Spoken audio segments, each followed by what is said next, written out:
My name is Candace Rodney. I am the Executive Vice President of EBONY, and I'm also the President of EBONY Studios. I am at the helm of the legacy media company and really moving it from a place of magazine to media. I oversee basically all departments that touch the audience. So from editorial, social, talent, creative, our platforms, TV, film, podcast, digital covers, etc. all report under me. When you work in this industry, there's so many moments that you remember that stick out, but I think one for me, when I made the decision, and I started my career as a lawyer, I started as an entertainment lawyer first, across labels and agencies and studios before I moved to the creative side. But I remember the moment that I bet on myself and I decided to move into producing and to be a creative.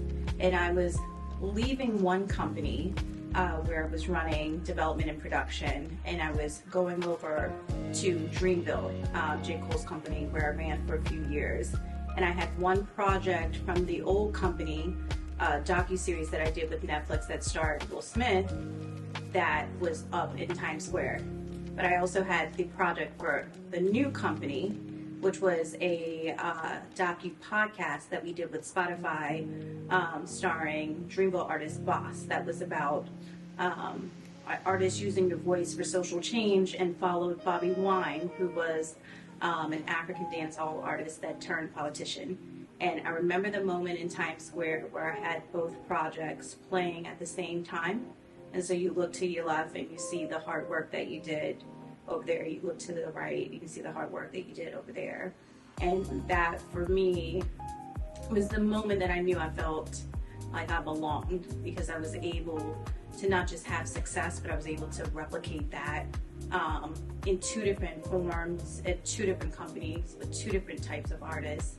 And that one really sticks out for me. Advice that I would give to myself coming up is think about your entry point, because that's the most important thing, in my opinion. My career has not been linear. I have dribbled all over the court. I did not just make a layup. And so it's all about, how do you start?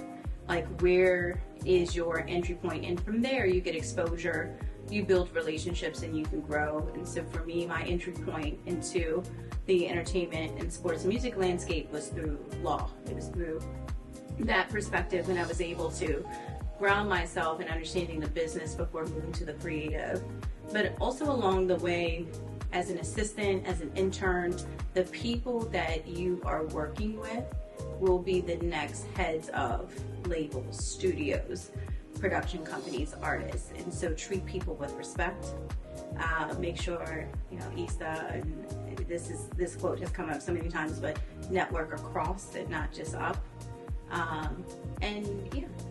Leave your mark. Do things from a place of love and passion, but really treat people well, because that's something that's going to be remembered as you climb your career. I would like to leave my time on this earth as knowing that people look back on my life and my legacy and think that she did everything in her power throughout her career to make people feel seen, to tell the stories as diverse and broadly as humanly possible with a level of human authenticity and connection. And I spent my time well showing shared and like humanity, and wanting us to move together in connection and community versus apart and divided.